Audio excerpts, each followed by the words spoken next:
Hello friends, welcome back to Commerce Plex learn by heart commerce in the heart. Guys, आप सबका बहुत बहुत स्वागत है इन लेक्चर 10 में। Welcome back again in the lecture number 10। Okay, we are studying Indian economy development and chapter is Indian economy 1950 to 1990। That is chapter number 2। Okay, so friends, हम start करने वाले थे आज इकोनॉमिक प्लानिंग। ओके, एंड आज हम पढ़ने वाले economic planning. Okay, आज के पूरा लेक्चर थोड़ा शॉर्ट रहने वाला है, ज़्यादा बड़ा नहीं होगा। हम एक ही कंसेप्ट पढ़ेंगे आज, इकोनॉमिक प्लानिंग, बिकॉज इसका जो नेक्स्ट कंसेप्ट है 5 ईयर गोल, वो मैं आपको थोड़ा डेप्थ में पढ़ाना चाहता हूँ, अच्छे से पढ़ाना चाहता हूँ। तो इसलिए मैंने उसका अलग ही वीडियो बना रखा है। तो उसका वो वीडियो भी अपलोड करूँगा मैं इसके बाद, क्योंकि वो टॉपिक इसके बाद है। तो उस टॉपिक को अच्छे से समझाने के लिए मैंने पूरा एक लेक्चर रखा है, इसलिए मैंने इंडल्ज नहीं किया। तो आज हम सिर्फ पढ़ने वाले हैं इकोनॉमिक प्लानिंग। तो गाइस, लेट्स गेट स्टार्टेड।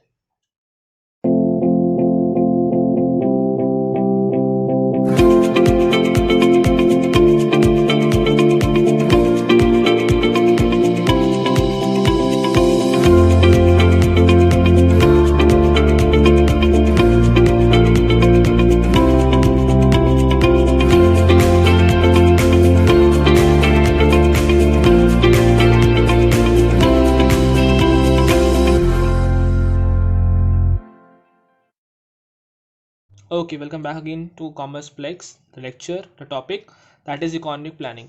तो इकोनॉमिक प्लानिंग नाम की चीज़ क्या है? तो सबसे पहले as usual in my every video I use to give you the background of the study in Indian economy.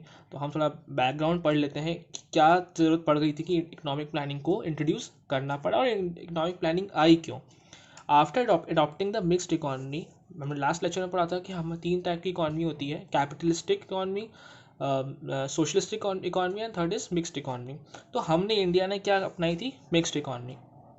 The next important step for the government was to revive the poor. ये revive लिखा हुआ है, ठीक है। तो the next government का देखो, उन्हें आफ्टर अडॉप्टिंग मिक्सड इकोनॉमी को अडॉप्ट करने के बाद गवर्नमेंट का अगला जो पड़ाव था, अगला जो उनका स्टेप था, वो ये था कि कैसे इकोनॉमी को रिवाइव किया जाए। जो इकोनॉमी बिल्कुल पूरी तरीके से टूट चुकी है, बैक फुट पे आ चुकी है, बैकग्राउंड है, उसको कैसे फ्रंट फुट पे लेके आना है, कैसे फोरग्राउंड करना है।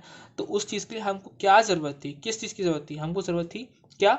इकोनॉमिक प्लानिंग की, ठीक है। तो वही लिखा हुआ है, backward and standard economy inherited from the British rule. अभी तो हमने यही पढ़ा ना इंडियन इकोनॉमी फर्स्ट चैप्टर में at the eve of independence में, कि भाई हमारी इकोनॉमी कैसी थी? स्टैग्नेंट थी, रुकी हुई थी, और बैकवर्ड थी यानी कि पिछड़ी थी, और बैक फुट पे थी यानी कि बहुत पीछे धकेल चल रही थी वो। तब उसको फ्रंट फुट पे कैसे, क्रिकेट की भाषा में बात की जाए तो फ्रंट फुट पे कैसे उसको खिलाना है, तो उसके लिए हमको क्या करना पड़ेगा? कुछ प्लानिंग करनी पड़ेगी। तो ठीक है, अब हमने वो प्लानिंग क्या करी? उसी प्लानिंग को हमने नाम दिया इकोनॉमिक प्लानिंग। अब वो इकोनॉमी की हमने कैसे कैसे प्लानिंग करी, क्या क्या चीज़ें हम लेके आए, वही हम पढ़ने वाले। और क्या होता है इकोनॉमिक प्लानिंग, पहले तो हम वो पढ़ेंगे आज। Next point, for the improvement for the development of Indian economy के डेवलपमेंट के लिए it was necessary for the government to plan. ठीक है, इंडियन इकोनॉमी की डेवलपमेंट के लिए बहुत ही ज़रूरी हो गया था इंडियन गवर्नमेंट को कि उसको प्लान करें इकोनॉमी के लिए। जब हम कहीं भी चीज़, कोई भी चीज़ करते हैं, हम नया घर बनाते हैं या हम कोई भी नई चीज़ ले जाते हैं, तो हम प्लानिंग बड़ी स्टार्टिंग में करते हैं कि यार इतना भरना है, इतनी ईएमआई कॉस्ट आएगी, या फिर डायरेक्ट पेमेंट पे लेना है, कितने ईएमआईज रखनी है, क्या रखना है क्या नहीं। तो प्लानिंग बड़ी करते हैं हम, हर चीज़ हम इकोनॉमिक प्लानिंग करते हैं, चाहे घर का छोटा बजट से लेके या फिर कोई चीज़ बड़ी चीज़ खरीदनी हो। तो इंडियन गवर्नमेंट को भी यही करना पड़ा कि अपनी इकोनॉमी को रिवाइव करने के लिए उनको प्लान बनाने पड़े for the economy, known as economic planning. और यही प्लान्स जो इंडियन इकोनॉमी को रिवाइव करने के लिए इंडियन गवर्नमेंट के द्वारा बनाए गए आफ्टर द इंडिपेंडेंस, उसी प्लान्स को हमने इकोनॉमिक प्लानिंग का नाम दे दिया। सिंपल कंसेप्ट में बोला जाए, इंडियन इकोनॉमी को कैसे आगे बढ़ाना है, ठीक है, उसको बढ़ाने के लिए जो प्लान्स इंडियन इकोनॉमी बनाए गए इंडियन गवर्नमेंट के द्वारा, वही होते हैं इकोनॉमिक प्लानिंग। अब ये तो मैंने आपको समझाई थोड़ी देसी टाइप भाषा। अब मैं आपको थोड़ा पढ़ा देता हूँ कि एक्चुअल रियलिटी में इकोनॉमिक प्लानिंग का मतलब होता क्या है, what is the correct definition which you have to write in your exams. Okay, economic planning can be defined as making major economic decisions by concise decisions of a determined authority। एक decided बड़ी authority के द्वारा कैसे major economic decisions लिए जाते हैं, ठीक है, सबके कंसेंसस के द्वारा, यानी कि एक इंसान, दो इंसान, तीन इंसान, सबके कंसेंसस का मतलब क्या होता है?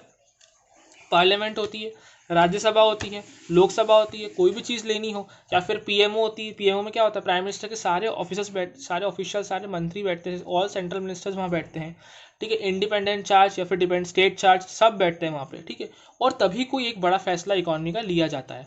तो economic planning can be defined as making major economic decisions. Economic planning define की गई है कैसे, मेजर इकोनॉमिक डिसीजंस लेने के लिए जो कि सबकी मिली जुली सहमति से हो और एक पर्टिकुलर डिटरमिनेंट अथॉरिटी के द्वारा वो लिया गया हो।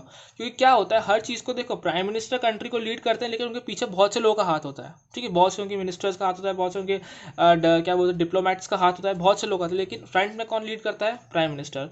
तो वैसे ही एक डिटरमिनेंट अथॉरिटी होती है जो हम आगे पढ़ेंगे अभी, जो इकोनॉमिक प्लानिंग की होती है।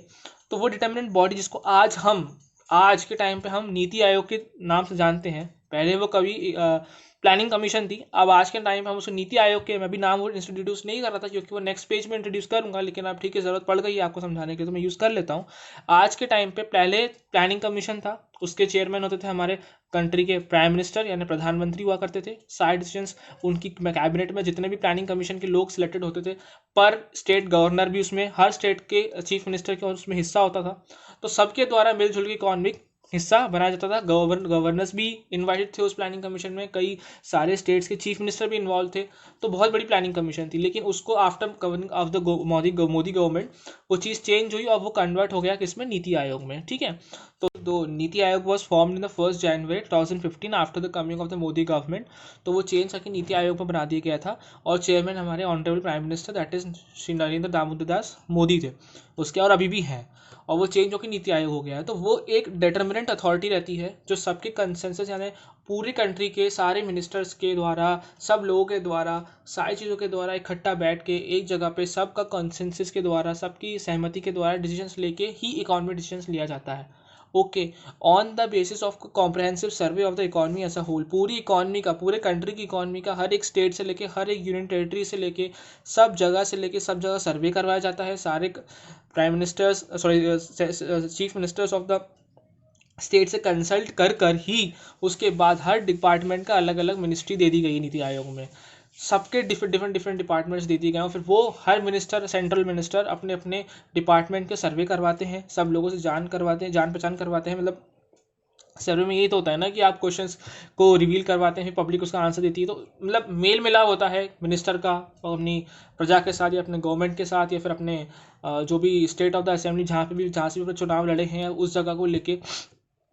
मान लो जिसके किसी के पास रोड ट्रांसफॉर्मेशन का या हाईवेज का नितिन गडकरी के पास डिपार्टमेंट है, तो उनको नीति आयोग में भी वही काम दिया गया है कि भाई आपको यहाँ से चीज़ें, यहाँ पे इकोनॉमिक डिसीजंस आपको लेने हैं। जिसको भैया कपड़ा उद्योग मिला है तो उसको वो वाला डिपार्टमेंट दिया गया। जिसको भैया शिक्षा मिला, HRD दिया निशांक पोखरियाल को, तो उनको भैया क्या बोलते हैं नीति आयोग में एजुकेशन मिनिस्टर हैं वो, तो उनको उस फील्ड का वर्क दिया गया। तो सब मिनिस्टर्स, अपने सेंट्रल मिनिस्टर्स अपने अपने डिपार्टमेंट का सर्वे करवा के बाकायदा अपने अपने जो भी कॉन्स्टिट्यूंसीज में जहाँ जो भी उन्हें पार्ट मिला है वहाँ से सारे सर्वे करवा कर ही ऑन पेपर एक टेबल में बैठते हैं with the prime minister, with the chairman of the NITI Aayog, और वहाँ पे बैठ के वो सारा एक फाइनल सबके कंसेंसस के द्वारा एक पक्का डिसीजन बनता है जो कि डिटर्मिनेंट अथॉरिटी यानी नीति आयोग लेती है। और तब हमारी होती है इकोनॉमिक प्लानिंग, ठीक है। पहले टाइम में ये प्लानिंग कमीशन के नाम से जाना जाता था और प्रोसेस थोड़ा अलग था। अब उसका प्रोसेस में आपको बता के अभी कोई मतलब है नहीं, क्योंकि अब वो चीज़ चेंज हो चुकी है तो उसको पढ़ने का कोई मतलब है नहीं। जानना है तो कभी उसके लिए अलग से लेक्चर बना दूंगा।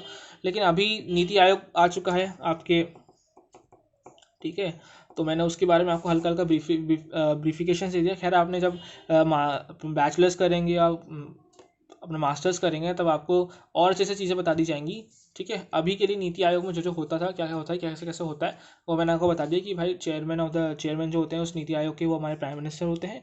और डिफरेंट सेंट्रल मिनिस्टर जो होते हैं जिनको अपने सेंट्रल मिनिस्ट्री में जो काम दिया होता है वही काम नीति आयोग में भी दे दिया होता है। क्या इतने अपने अपने एरिया में इकोनॉमिक कैसे प्लानिंग कर सकते हैं, इकोनॉमिक क्या डेवलपमेंट हो सकता है, आप सर्वे करवा के पता लगाइए, आप देखिए, आप तह तक जाइए और फिर आप हमको आके बताइए और फिर नीति आयोग उसका डिसीजन लेगी।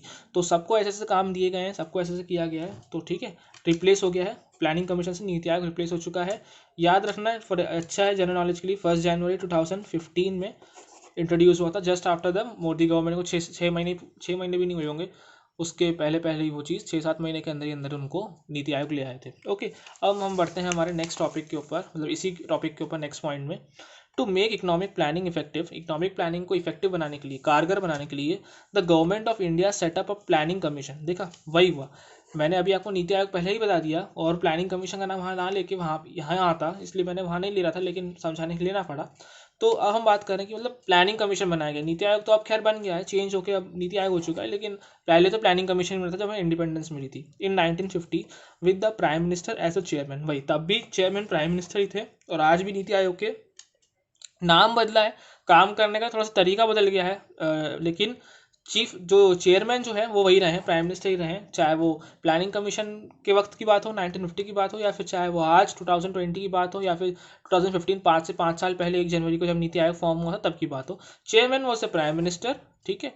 और उस टाइम इकोनॉमिक प्लानिंग के लिए प्लानिंग कमीशन बनाया गया था, और आज वही काम नीति आयोग करता है। The purpose of commission was to carefully assess the human. अब भाई पर्पस क्या था, क्यों बनाया, यूं ही मुंह उठाया थोड़ी बना दिया। The purpose of the commission, commission का पर्पस क्या था कि केयरफुली असेस करे the human and physical resources of the country, country के जितने भी ह्यूमन कैपिटल है और अदर रिसोर्सेज है उनको अच्छी तरीके से देखे, अपने अपने हिसाब, सबको अपना अपना डिपार्टमेंट बांट दिया है, तो सब अपने अपने डिपार्टमेंट के हिसाब से, अपने अपने फील्ड ऑफ वर्क के हिसाब से फिजिकल रिसोर्सेज को, ह्यूमन रिसोर्सेज को देखें, परखें, सर्वे कराएं, समझें, और फिर उसके ऊपर एक अच्छा सा बड़े से एक प्लान बनाए, और फिर सरकार के पास, इस प्लानिंग कमीशन के पास आए, और वहाँ पे आके अपने आइडियाज़, अपने प्लान है उसको पुट ऑन करें, ताकि उसके ऊपर काम करके, उसको डिसीजन करके उसे इकोनॉमिक प्लानिंग में अमेंड या फिर इम्प्लीमेंट किया जाए। वही लिखा हुआ है of the country and to prepare plans for the effective use of resources. मैंने आपको वही यहाँ जो लिखा था उसको बहुत सीधी सिंपल सरल भाषा में समझा दिया है। Okay, the planning commission, next point, the planning commission fix the planning period at 5 years। तो प्लानिंग कमीशन ने क्या किया था, पंचवर्षीय योजना, इसको पंचवर्षीय योजना ही बोला जाता है हिंदी में। फॉर हिंदी मीडियम स्टूडेंट्स, यदि मेरे जो लोग वीडियो देख रहे हैं, वैसे मुझे लगता नहीं कोई हिंदी मीडियम का स्टूडेंट वीडियो देखेगा, क्योंकि वो स्टार्टिंग में देख के बोलेगा अरे हटाओ इसका वीडियो नहीं देखना, ये तो बहुत इंग्लिश मारता है। ठीक है, खैर मैं इतनी इंग्लिश बोलता नहीं हूँ, नॉर्मल हिंदी में ही ज़्यादा बातें करता हूँ, समझाने की कोशिश करता हूँ, बिकॉज जितना ईजी वे में आपको समझ में आए वो ज़्यादा मेरे लिए बेनिफिशियल है। Language doesn't matter for me, language medium doesn't matter for me, the thing is the one only thing matter to me, सबसे ज़्यादा मेरे लिए महत्वपूर्ण जो है वो ये है कि आपको समझ में आना चाहिए। The planning commission fix the planning period at 5 years। 5 years का उसने पंचवर्षीय योजना जिसको हम बोलते हैं हिंदी में, वो उनने 5 years का प्लानिंग कमीशन ने पीरियड रखा था कि भाई 5 साल तक हमको अगले आने वाले 5 सालों में क्या क्या काम करने हैं वो हम डिसाइड कर लेंगे। भाई यहाँ से यहाँ तक इतना करना है, यहाँ से यहाँ तक इतना करना है, यहाँ से यहाँ तक इतना करना है। विच begin the era of 5 year plan, और फिर ऐसे 5 year प्लान का एरा बिगेन हो गया। अभी तक टोटल 11, नीति आयोग बनने से पहले पहले 11 5 year प्लान्स आ चुके थे। 12th 5 year प्लान चल रहा था, जिसको एबॉलिश करके फिर हमने नीति आयोग में कन्वर्ट कर दिया। तो अब यहाँ से अब कोई प्लान व्लान्स नहीं आते, अब नीति आयोग का हर ईयर सर्वे होता है। ठीक है, तो अब पहले हम 5 years का टर्म थोड़ा लंबा हो जाता था, और क्या होता था, बहुत सारे ड्रॉबैक्स थे 5 year प्लान्स के। ठीक है, बहुत सारे ड्रॉबैक्स भी थे। अब वो ड्रॉबैक्स आपके सिलेबस में नहीं है, आपके सिलेबस में सिर्फ उसके ऑब्जेक्टिव्स हैं और उसका स्कोप है, तो नेक्स्ट ऑडियो में आपको नेक्स्ट वीडियो में आपको बताऊंगा। लेकिन कभी मैं फॉर जनरल नॉलेज बीच में एक बार जरूर 5 year प्लान के क्या ड्रॉबैक्स थे, क्यों हमको नीति आयोग लाना पड़ा, मैं उसका एक वीडियो जरूर बनाऊंगा फॉर योर जनरल नॉलेज। भले ही आपके सिलेबस में ना हो, क्योंकि अभी सिलेबस अपडेट हुआ ही नहीं है, पता नहीं कब अपडेट करेंगे, मुझे भी नहीं पता। लेकिन अपडेट आपको अपडेट रखने के लिए मैं एक पक्का वीडियो बनाऊंगा कि 5 year प्लान को डिमोलिश क्यों किया गया, क्या ड्रॉबैक्स आ गए थे, क्या जरूरत पड़ गई थी। क्योंकि जो हम 5 year फॉर मैं अभी हल्की झलकी दे देता हूँ कि 5 year प्लान्स में जो भी हम डिसाइड कर रहे थे कि भाई ये होना चाहिए होना चाहिए, किसी भी 5 year प्लान में वो पूरी चीज़ 100% अचीव हुई ही नहीं। कई बार तो ऐसा हुआ, कंट्री में ऐसे क्राइसिस आ गए, इमरजेंसी लग गई कि हमारे 5 year प्लान को हमको कैंसिल आउट करना पड़ा। तो कई ऐसी चीज़ें हो गई थी कि वो चीज़, अब आप प्लान बना तो रहे हो, आप पेपर पे तो बना कर रहे हो, लेकिन रियलिटी में वो चीज़ हो ही नहीं रही थी। तो इसीलिए उस प्लानिंग कमीशन को हटाया गया। बहुत सारे जो क्लैशेस थे, पॉलिटिकल क्लैशेस भी उसमें हुआ करते थे, डिसीजंस टाइम पे हुआ नहीं करते थे, प्रोसेस बहुत लंबा था, टाइम 5 साल का था और काम को 6 साल 7 साल में खींचे थे। गवर्नमेंट चेंज हो जाती थी, गवर्नमेंट चेंज हुई तो उनका पर्सपेक्टिव बदल गया। तो इस चक्कर में हटा के नीति आयोग बना दिया कि भाई हर एक साल में वैल्यूएशन होगा, क्योंकि वो आसान है ना, और एक साल में करना होगा तो क्या काम का प्रेशर भी रहेगा और सामने काम भी होगा। 5 year इंसान सोचता है यार लंबा समय है, थोड़ा सा आराम से कर लेंगे, और फिर आराम तो फिर आराम ही होता है। इस चक्कर में काफ़ी ऐसे ड्रॉबैक्स थे जिनकी वजह से 5 years प्लान को हटाया गया और फिर नीति आयोग को लाया गया। टोटल 11, इतना याद रख लें आप, टोटल 11 5 year प्लान हो चुके थे। 12th 5 year प्लान चल रहा था जब मोदी गवर्नमेंट आई, फिर उन्होंने इस 12th 5 year प्लान को बीच में ही रोका और फिर नीति आयोग को स्टार्ट करा, और आज से वो वही काम कर रहा है। आई होप आपको मेरा लेक्चर समझ में आया हो। ठीक है, यदि नहीं समझ में आया, कोई डाउट हो, कोई भी प्रॉब्लम हो, तो आप प्लीज़ कमेंट सेक्शन में कमेंट करिए। और यदि आपको मेरा वीडियो पसंद आया तो ज़रूर इसको लाइक करिए, please hit the like button, and साथ ही साथ में ज़रूर अपने फ्रेंड्स के साथ हमारे चैनल को सब्सक्राइब करें। खुश रहिए, पढ़ते रहिए, आबाद रहिए, सुरक्षित रहिए। बाय बाय, जय हिंद।